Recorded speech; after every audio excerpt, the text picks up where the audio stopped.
Welcome to the Living Word, where we read the Bible chapter by chapter and explore its meaning. Today we are diving into Genesis chapter 8. Let's see what God is telling us through the end of the flood. The end of the flood. Genesis chapter 8, verses 1 to 22. God had not forgotten Noah and all the animals with him in the boat. He caused a wind to blow, and the water started going down.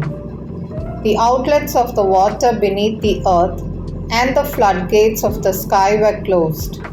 The rain stopped, and the water gradually went down for 150 days. On the 17th day of the 7th month, the boat came to rest on a mountain in the Ararat range. The water kept going down, and on the first day of the 10th month, the tops of the mountains appeared. After 40 days, Noah opened a window and sent out a raven. It did not come back, but kept flying around until the water was completely gone. Meanwhile, Noah sent out a dove to see if the water had gone down, but since the water still covered all the land, the dove did not find a place to alight. It flew back to the boat, and Noah reached out and took it in. He waited another 7 days and sent out the dove again. It returned to him in the evening with a fresh olive leaf in its beak.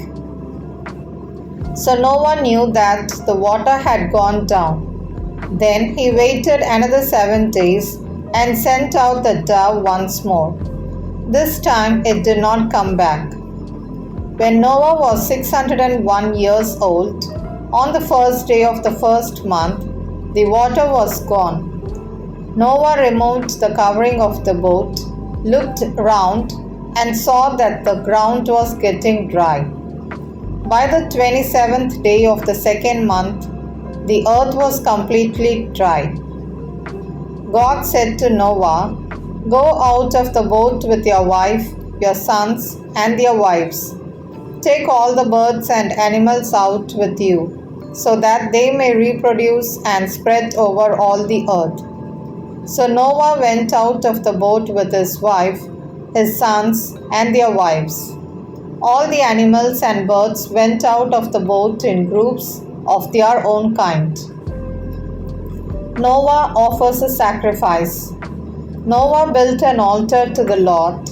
He took one of each kind of ritually clean animal and bird and burnt them whole as a sacrifice on the altar.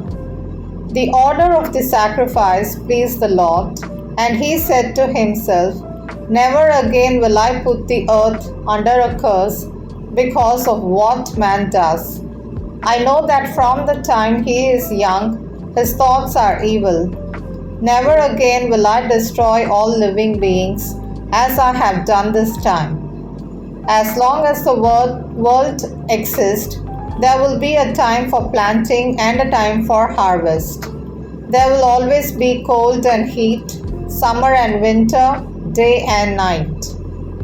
This is the word of the Lord. Thanks be to the Lord. Divine truth. What happened? Genesis 8 describes the end of the flood. After 150 days, God remembers Noah and sends a wind to dry the earth. Noah sends out a raven, then a dove, to see if the waters have receded. When the dove returns with an olive leaf, Noah knows the earth is becoming dry again. Finally, God tells Noah to come out of the ark with his family and all the animals. What does it teach us? This chapter reminds us of God's faithfulness. Even when the world seemed lost, God's mercy prevailed. The dove with the olive leaf is a powerful sign of hope and peace. Noah's first act on leaving the ark is to build an altar and offer thanks to God teaching us to always be grateful for God's blessings and deliverance.